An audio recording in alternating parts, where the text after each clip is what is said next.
وہ اب پلٹے ہیں، اور پلٹے بھی ایسے ہیں کہ انہوں نے بالکل ایک نظریہ جو تھا دو قومی نظریہ، جس کے بارے میں اندرا گاندھی نے یہ کہا تھا کہ میں نے دو قومی نظریے کو خلیج بنگال میں ڈبو دیا ہے، وہ نظریہ جو ہے وہ خلیج بنگال سے نہیں بلکہ مشرقی پاکستان کی زمین سے نمودار ہوا ہے.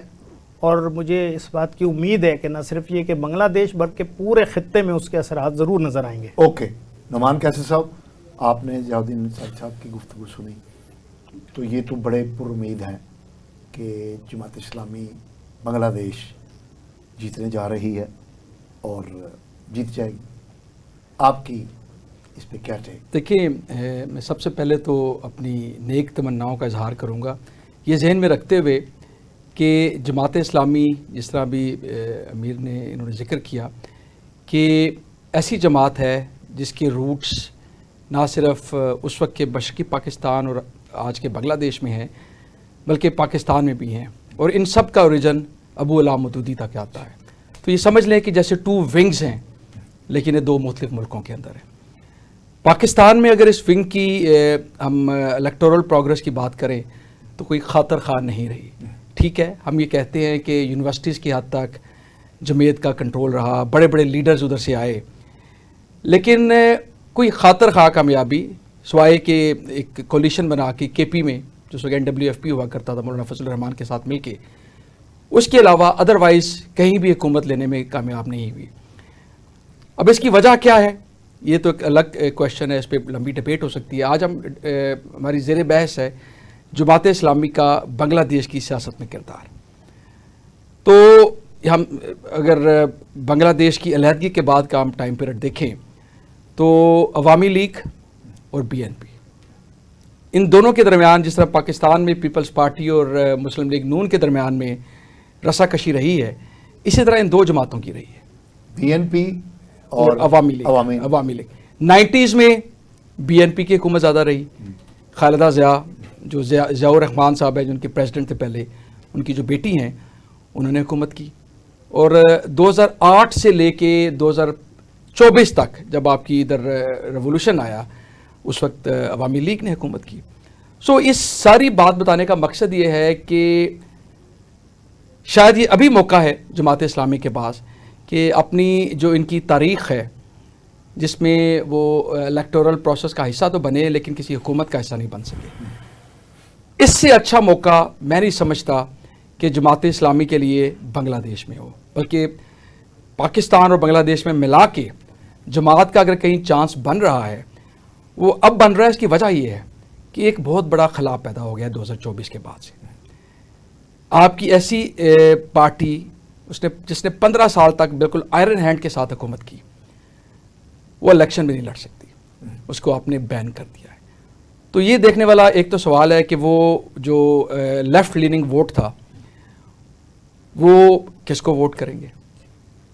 جماعت اسلامی کے بارے میں تو پاکستان میں بھی ادھر بھی ان کا ایکسٹریم رائٹ کا ان کا ایک پوائنٹ آف ویو، اور BNP کو کہا جاتا ہے کہ سم ویئر ان بٹوین. تو اب یہ دیکھنے والی بات ہے کہ کیا عوامی لیگ کا ووٹر ادھر آئے گا. آن دا فیس آف اٹ تو لگتا ہے کہ شاید نہیں آئے گا. عوامی لیگ کا ووٹر تو جماعت اسلامی کو تو کسی صورت میں جی. اب دوسرا سوال ہے کہ کیا BNP کو دے گا. اب یہ وہ 2 پارٹیاں ہیں جن کا آپس میں ہمیشہ اختلاف رہا ہے، تو یہ بھی چانسز ہیں کہ ہو سکتا ہے وہ ووٹ نہ کرے، لیکن پھر بھی ایک حد تک اکثریت ہے، مجھے لگتا ہے کہ وہ BNP کی طرف جائے گی. کہ BNP عوامی لیگ کا جو ایکسپورٹر ہے یا تو وہ ایبسٹین کریں گے، مطلب ابھی بھی سپورٹرز ہیں، یا وہ BNP کو اپنے سے زیادہ قریب سمجھیں گے. یہ اس کے باوجود کہ ان کی لڑائی رہی ہے، کیونکہ وہ حالاتوں وہ حب علی میں نہیں بلکہ بغض معاویہ میں یعنی جماعت اسلامی سے نفرت کی بنیاد پر وہ سمجھتے ہیں کہ اپنے دوسرے حریف کو BNP کو وہ ووٹ دے دیں. جی جی. تو یا وہ ایبسٹین کریں اور وہ دوسرا BNP لیڈ کولیشن جو ہے ان کے بھی کچھ 5 7 8 پارٹیاں غالباً کے ساتھ بھی میجورٹی اس میں BNP کی ہے. BNP کے پاس پاسٹ حکومت کا ایکسپیرینس، پاسٹ الیکشنز میں جیتنے کا ایکسپیرینس، پاسٹ حکومت کرنے کا ایکسپیرینس، یہ جو ان کا سٹرکچر ہے ووٹنگ کرنے کا، کمپیننگ کرنے کا طریقہ کار، یہ بھی ان کے لیے ایک پلس پوائنٹ ہے. اگر میں جماعت اسلامی کی کولیشن کا ذکر کروں تو بالکل پروگرام سے پہلے مجھے یہ ٹھیک اس بارے میں اطلاع دی گئی کہ بنگلہ دیش کی جو کولیشن ہے وہ پاکستان کی متحدہ مجلس کی طرح نہیں ہوتی کہ ادھر وہ ایک ہی جھنڈے تلے ایک ہی نشان پہ الیکشن لڑتے ہیں اور پوسٹ الیکشن بھی ان کی کمٹمنٹ جاری رہتی ہے. ادھر ہے کہ ہر پارٹی اپنا اپنا جھنڈے کے تحت اپنے اپنے نشان کے تحت کرے گی لیکن سیٹ ایڈجسٹمنٹس کریں گے. یعنی بنگلہ دیش میں جو 11 پارٹی الائنس ہے لیڈ بائی جماعت اسلامی، وہ 11 پارٹیاں اپنے اپنے نشان پر انتخاب لڑ رہی ہیں، اور جو بی این پی کا 10 پارٹی الائنس ہے وہ 10 پارٹیاں اپنے اپنے انتخابی نشان پہ انتخاب لڑ رہی ہیں. تو اس کا مطلب یہ ہے کہ یہ ایک لوز قسم کا کولیشن ہے، دو کولیشن ہے جو انتخاب لڑ رہے ہیں. انصاری صاحب، آپ کو نہیں لگتا کہ یہ ہنگ پارلیمنٹ بنے گی؟ یعنی دونوں الائنس بڑے تگڑے ہیں. جماعت اسلامی کے جو الائنس ہے 11 پارٹی کا، اس کو این سی پی کی حمایت حاصل ہے، اور این سی پی وہ جماعت ہے جو انقلاب جو آیا ہے 2024 میں اس کو انہوں نے لیڈ کیا ہے. تو ادھر سے جو قیادت ابری ہے این سی پی کی صورت کے اندر وہ جماعت اسلامی کے ساتھ ہے. تو جماعت اسلامی کو یہ ایک ایج حاصل ہے. لیکن دوسرے ایجز جو ہیں جن کا ذکر نعمان صاحب نے کیا ہے، ان کو دیکھتے ہوئے تو لگتا ہے کہ شاید بی این پی جو ہے وہ آگے بڑھ جائے. دیکھیں، گزارش یہ ہے کہ جو تجزیہ ہے نا جی، تجزیہ تو تجزیہ ہی ہوتا ہے، لیکن اس میں یہ کہنا چاہتا ہوں کہ وہاں پر جو 2024 کا انقلاب تھا جولائی کے مہینے میں، اور وہ اگست میں جا کر کمپلیٹ ہوا، اس میں جو سب سے اہم کردار ہے وہ جنریشن زی نے ادا کیا ہے وہاں پر. اور جنریشن زی وہ ہے جس نے 15 سال تک حسینہ واجد کی حکومت کو برداشت کیا ہے. اوکے. اور انہوں نے اس کے ایٹراسٹیز جو ہیں وہ دیکھی. ہاں، دیکھی ہوئی ہیں. اور ان کو یعنی ابھی جو آج این سی پی کے ایک لیڈر ووٹ کاسٹ کرنے کے بعد جب باہر نکلے تو انہوں نے کہا کہ میں نے زندگی میں پہلی دفعہ آزادانہ طور پر ووٹ کاسٹ کیا ہے. یعنی اتنا جبر تھا ان 15 سالوں میں کہ لوگ اپنی مرضی سے ووٹ بھی کاسٹ نہیں کر سکتے. ضیاء الدین انصاری صاحب، ہم یہیں سے اپنی بات کو جاری رکھیں گے. ہم ایک شارٹ بریک لینے کا کہا جا رہا ہے. ناظرین، ہم ایک شارٹ بریک پر جا رہے ہیں، ہمارے ساتھ رہیے. ناظرین ویلکم بیک. جی ضیاء الدین صاحب، آپ بتا رہے تھے کہ اس جبر کو جنریشن زی نے 15 سالہ جبر جو ہے حسینہ واجد کا، اس کو جین زی نے برداشت کیا، اور اب وہ میدان میں ہے. اور ان کی تعداد جو ہے وہ 37% بتائی جا رہی ہے الیکٹ ووٹرز میں. وہ 37% وہ نوجوان ہیں. اچھا دیکھیے، میں یہ عرض کرنے جا رہا تھا کہ جنریشن زی جو ہے ہمارے یہاں پاکستان میں بھی 60% سے زائد ہے نوجوانوں کی تعداد، جو پوری دنیا میں سب سے زیادہ ہے. اچھا، بنگلہ دیش میں جس طرح آپ نے بتایا کہ اگر یہی پرسنٹیج ہے تو یہ بہت بڑی پرسنٹیج ہے. اور 37.5% اگر ووٹر جو ہے وہ کسی ایک طرف رخ کر لے تو پورا سیاست کا دھارا جو ہے وہ تبدیل ہو جاتا ہے. اور میں صرف اس پر آپ کی توجہ دلانا چاہتا ہوں کہ پچھلے 2 مہینوں میں یا 2.5 مہینے میں اپنا بنگلہ دیش کی 5 بڑی یونیورسٹیوں میں الیکشنز ہوئے ہیں. اور جماعت اسلامی سے متعلق جو اسلامی چھاتر و شبر ہے اس نے 5 یونیورسٹیوں میں بھرپور کامیابی حاصل کی.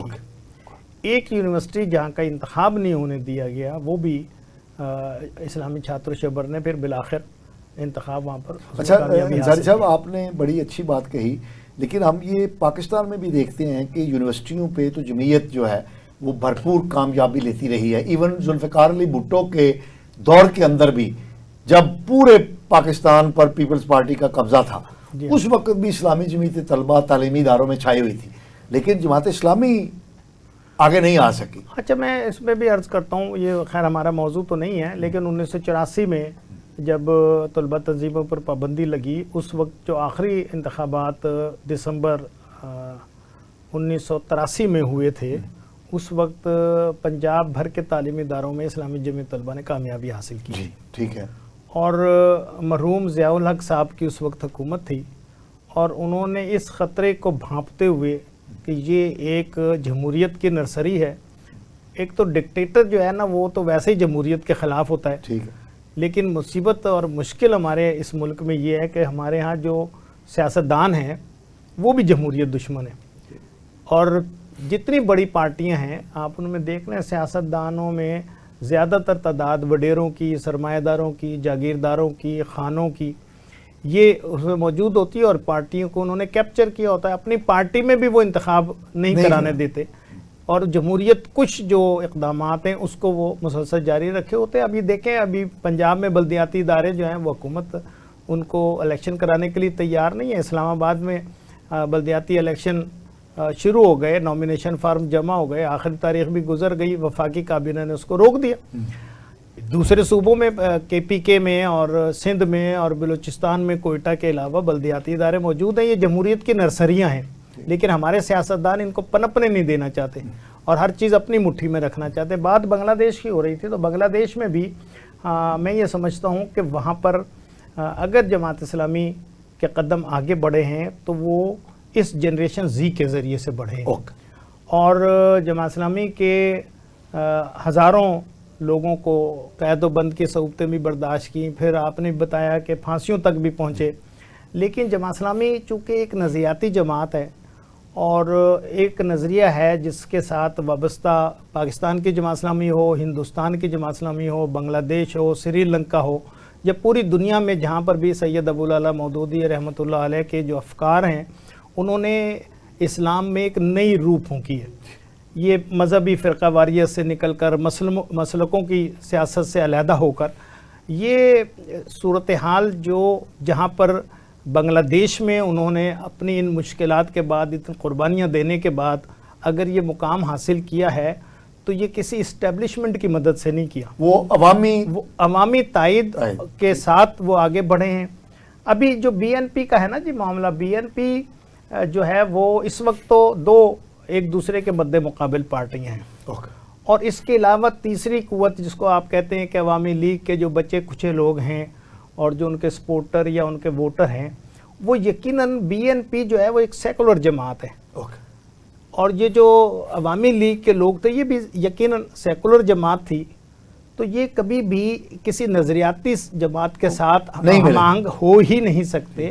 اس لیے یہ تو بالکل کھلا ہوا نظر آ رہا ہے کہ عوامی لیگ کا جو بچا کچا سپورٹرز موجود ہے وہ بی این پی کی طرف جائے گا، لیکن جو حالات اور واقعات جس پر ہم تجزیہ کر سکتے ہیں وہ جو 5 یونیورسٹیوں کے وہ انتخابات ہیں وہ ٹرینڈ کو ظاہر کرتے ہیں، ٹرینڈ کو بھی ظاہر کرتے ہیں، اور پھر اس میں بی این پی کی سپورٹ عوامی لیگ کے جو نوجوان تھے ان کو بھی حاصل تھی، اچھا، لیکن وہاں پر بھی ان کو شکست ہوئی ہے اور بڑے واضح طور پر کامیابی حاصل کی ہے۔ اچھا دیکھیں، پھر ایک اور بات میں یہ بتاتا ہوں کہ جو جماعت اسلامی کا کارکن چاہے پاکستان کا ہو یا بنگلہ دیش کا ہو یا کسی اور ملک کا ہو، وہ یہ نہیں سوچتا کہ ڈاکٹر شفیق الرحمان صاحب کی عمر جو ہے وہ اگر 70 سال ہے تو اسی دفعہ وزیر اعظم بننا چاہیے ان کو، اگلی دفعہ تو پتہ نہیں وہ ہوں گے یا نہیں ہوں گے۔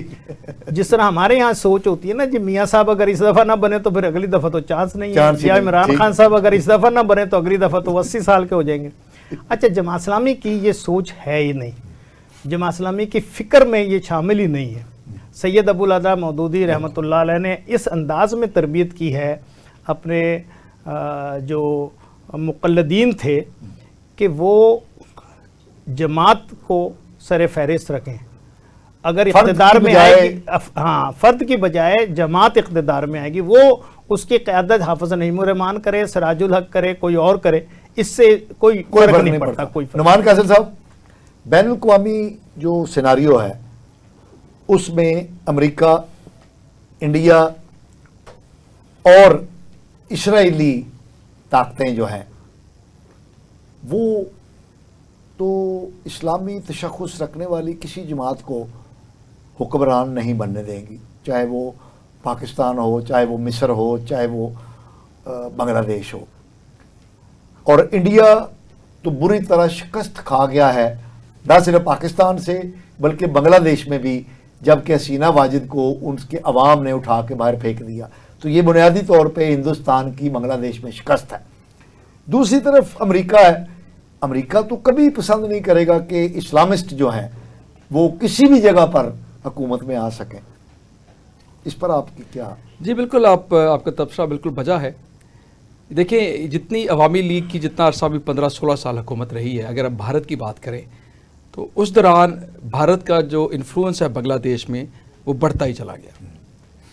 وہ تعلقات کس نوعیت کے تھے ہم نے دیکھا سارا, کہ ہر طرح کی انٹریکشنز تھی, ہر طرح کے پیکٹس تھے, اور بنگلہ دیش کو افیکٹولی کہا جاتا تھا کہ جیسے بھارت کی پراکسی ہے, سیٹلائٹ اسٹیٹ کا ایک درجہ حاصل تھا. یہی جو جنریشن زی کی, جن زی کی اب بات کر رہے ہیں, ان کی اس موومنٹ کے بعد سے یہ جو ایک ملک پہ میں تو سمجھتا ہوں کہ قبضہ کر لیا گیا تھا, ایک ضروری نہیں کہ ڈکٹیٹر فوج سے ہی ہو, ڈکٹیٹرشپ ایک مائنڈ سیٹ کا نام ہے. یہ نہیں کہ اگر کوئی ایک خاص ادارے سے آیا تو وہی ڈکٹیٹر ہے. تو خالدہ ضیاء جس طرح الیکشنز کو, خالدہ ضیاء کیا, حسینہ واجد جس لحاظ سے الیکشنز کو انہوں نے مینج کیا, ابھی بھی جو الیکشن ہوئے تھے غالباً 2024 میں ہی ہوئے تھے الیکشن, اس میں بھی انہوں نے کمفرٹیبل ون کر, لویسٹ پرسنٹیج ووٹرز کی ٹرن آؤٹ ہوا تھا 24%. یہ 24 میں, اور ماہرین کا کہنا یہ ہے کہ ان انتخابات میں ریکارڈ بریک ہوں گے لوگوں کی پارٹیسپیشن. بالکل ایسی جی. تو بنیادی بات میں وہی کہنا چاہ رہا ہوں کہ اس کے بعد سے یہ جب عوامی لیگ کے اثر سے یہ بنگلہ دیش نکلا, اور محمد یونس صاحب جو نوبل پرائز ونر بھی ہیں, اور ان کا اکنامکس میں اور ادروائز بھی مائکرو فائنانس میں بہت بڑا کردار رہا ہے بنگلہ دیش کے اندر, غربت سے بنگلہ دیش کو نکالنے میں ان کا بہت بڑا کردار ہے, بہت بڑا کردار ہے. اور یہ انٹرم سیٹ اپ وہ, کیونکہ وہی ایک ایسی شخصیت تھے جس میں ہر جماعت کا, ہر فرقے سے اس پہ اتفاق کر سکتے تھے. تو انہوں نے یہ جو انٹرم پیریڈ تقریباً 1.5 سال کا جو ٹائم پیریڈ ہے, انہوں نے بڑے اچھے طریقے سے ٹیکنوکریٹس کی حکومت بنائی اور بنگلہ دیش کو ایک اچھی نہج پہ لے جاتے ہوئے ان الیکشن کی طرف لے کے آئے.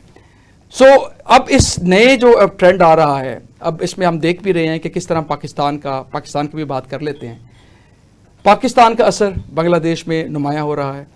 اور خاص طور پہ جو کرکٹ کا آپ نے سارا واقعہ دیکھا کہ آئی سی سی میں کس طرح بنگلہ دیش کو آئسولیٹ کرنے کی کوشش کی, بنگلہ دیش نے احتجاج کرتے ہوئے پل آؤٹ کیا, تو یہ لگتا تھا کہ ان پہ ٹھیک ٹھاک پینلٹیز لگائی جائیں گی, ان کو غالباً بین بھی کر دیا جائے گا. تو پاکستان کی حکومت نے کس طرح انڈیا والے میچ کا دکھا کے کہ ہم اس کو بین کریں گے, آئی سی سی کو گھٹنے ٹیکنے پر مجبور کر دیا اور بنگلہ دیش کی پوری حمایت کی. تو یہ تو اب بڑا کلیئر ہے کہ پاکستان بنگلہ دیش کے تعلقات بڑے اچھے ہیں. دوسری بات آپ نے بالکل بجا فرمائی, امریکہ اور اسرائیل, دیکھیں یہ نیکسس آلریڈی موجود ہے, اسرائیل, انڈیا, امریکہ. On the face of it تو ٹرمپ صاحب ہر دوسرے دن بعد آ کے 3-4 جہاز ایکسٹرا گرا دیتے ہیں, ٹھیک ہے, لیکن وہ ان کی اوپر کی باتیں لگتی ہیں, اندر میں تو اسٹریٹجیکلی ایک ہے. سو ان کو ابھی اس طرح کا کوئی اثر نظر نہیں آ رہا کہ ادھر کوئی اسٹیبلشمنٹ بھی ایسا اس طرح نہیں ہے کہ جو ان کی ڈائریکشن پہ چیزیں کنٹرول کر سکے. تو ڈاکٹر یونس اور یہ جو سارے لوگ ہیں, یہ اب بھی جو لگ رہا ہے کہ وہ بالکل بے حال ہیں, ہیلپ لیس ہیں, کہ ان کا بنگلہ دیش کے اوپر کوئی کنٹرول موجود نہیں ہے. نہیں, لیکن نعمان صاحب جو بنگلہ دیش کی آرمی ہے, ہاں جی, اس میں تو حسینہ واجد کی پوری سر وہ موجود ہے, بالکل وجہ فرما رہے ہیں, لیکن جس طرح ہمارے ملک میں ایک وہ فورس ٹو ریکن ود ہے, اس طرح وہ نمایاں ان کا کردار اس طرح نہیں ہے. اوکے, اس حد تک, ٹھیک ہے. تو وہ میں نہیں سمجھتا کہ جس حد تک بھی ہے وہ الیکشن کو انفلوئنس کر سکیں گے. اچھا, میں اس میں یہ عرض کروں کہ یہ جو آپ نے ابھی اسٹیبلشمنٹ کی اور وہاں بنگلہ دیش کی فوج کی بات کی نا, میری تو ابتدائی معلومات یہ تھی کہ وہاں پر جو فوج کے سربراہ ہیں ان کا ریلیشن شپ ہے حسینہ واجد کے ساتھ, رشتہ داری ہے باقاعدہ. لیکن دیکھیے گزارش یہ ہے کہ جب عوامی لہر پیدا ہوتی ہے نا, جو پھر اس کے سامنے کوئی ٹھہر نہیں سکتا. بڑے بڑے عامر جو ہیں وہ نہیں ٹھہر سکے, حسینہ واجد بھی وہاں پر نہیں ٹھہر سکیں. لیکن میں ایک بنیادی نقطہ ہے جو یہاں پر بیان کرنا چاہتا ہوں آپ کے سامنے, کہ دیکھیں یہ حسینہ واجد کا جبر تو اپنی جگہ پر موجود تھا, لیکن یہ ان 15 سالوں میں بھی اور اس سے پہلے بھی جو انڈیا کا انفلوئنس تھا بنگلہ دیش پر, اس نفرت کی ایک چنگاری ضرور وہاں پر موجود تھی. اور وہ جنریشن زی نے حسینہ واجد کی مخالفت جو ہے وہ تو اس وجہ سے تھی کہ چونکہ وہ انڈیا کے زیر اثر ہے, اور انڈیا کا اثر رسوخ اتنا زیادہ بڑھ گیا تھا کہ نئی نسل کے لیے اس کو برداشت کرنا ناممکن ہو گیا تھا. میں یہ سمجھتا ہوں کہ جنریشن زی کے جو یہ جذبات تھے, اس کو جماعت اسلامی نے, این سی پی نے بڑے اچھے انداز میں اس کو چینلائز کیا, اس کو منظم کیا, اور منظم کرنے کے بعد یہ اس وقت منظم کیا. حیرانگی کی بات یہ ہے کہ جب جماعت اسلامی پر کلہم پابندی آئی تھی اس کے ہزاروں لوگ جو ہے وہ جیلوں میں موجود تھے اور درجنوں لوگوں جو ہے وہ پھانسی یا تو دے دی گئی تھی یا پھانسی کے انتظار میں تھے. ٹھیک. یہ جو مدت ہے جس میں جماعت اسلامی جو ہے وہ بالکل اپنے نام کے ساتھ کوئی کام نہیں کر سکتی تھی، میں تو خراج تحسین پیش کرتا ہوں کارکنان کو جماعت اسلامی کے، جنہوں نے اس جبر کے باوجود اتنی بڑی کمپین، وہ بے شک انڈیا کے خلاف تھی لیکن اس کو آرگنائز کیا. وہ کمپین انڈیا کے خلاف ہی تھی لیکن اس کا رخ جو ہے وہ حسینہ واجد کی طرف اور وہ اس کو بہا کر لے گیا. تو اس لیے یہ جو ہے نا اسٹیبلشمنٹ، اور آپ اکثر اس بات کا بھی اظہار کرتے ہیں کہ جی پاکستان کی اسٹیبلشمنٹ جو ہے، اور ابھی آپ نے کہا کہ انٹرنیشنل اسٹیبلشمنٹ جماعت اسلامی کو کیسے برداشت کرے گی، یہ تو بات بالکل ٹھیک ہے. یہ اس سوال کا جواب ہے جو اکثر کہتے ہیں کہ جماعت اسلامی جیتتی کیوں نہیں ہے، جیسے ہمارے بھائی نے بھی ابھی کہا تھا.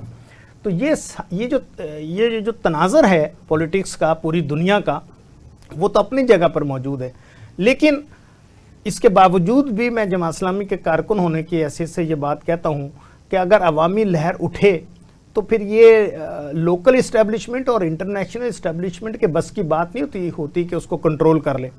اور یہی وجہ ہے کہ 1984 میں اسٹوڈنٹس یونین پر پابندی بھی اسی وجہ سے لگائی گئی تھی کہ جماعت اسلامی کو ابھرنے کا موقع نہ ملے. آج آپ کو یاد ہوگا کہ بہت سارے جو یونیورسٹیوں کے صدور تھے، کالجز کے صدور تھے، وہ پھر 1984 کے بعد وہ پوری پولیٹکس پر چھائے رہے. وہ مسلم لیگ نون میں بھی تھے، وہ پی ٹی آئی میں بھی بعد میں شامل ہوئے اور مختلف جگہوں پر رہے، لیکن ایک نرسری تھی جو نیچے سے اٹھ کر آ رہی تھی. ہمارے جو ملک کی اسٹیبلشمنٹ ہے نا جی، وہ چاہتی یہ ہے کہ جمہوریت نہ بن پہ، بلکہ یہ کہ وڈیروں، سرمایہ داروں اور اس طرح کے لوگ جو ان کی اولادیں جو یہ سمجھے، ان کو یہ باور کرایا جائے پہلے کہ تم ہمارے بغیر الیکشن نہیں جیت سکتے.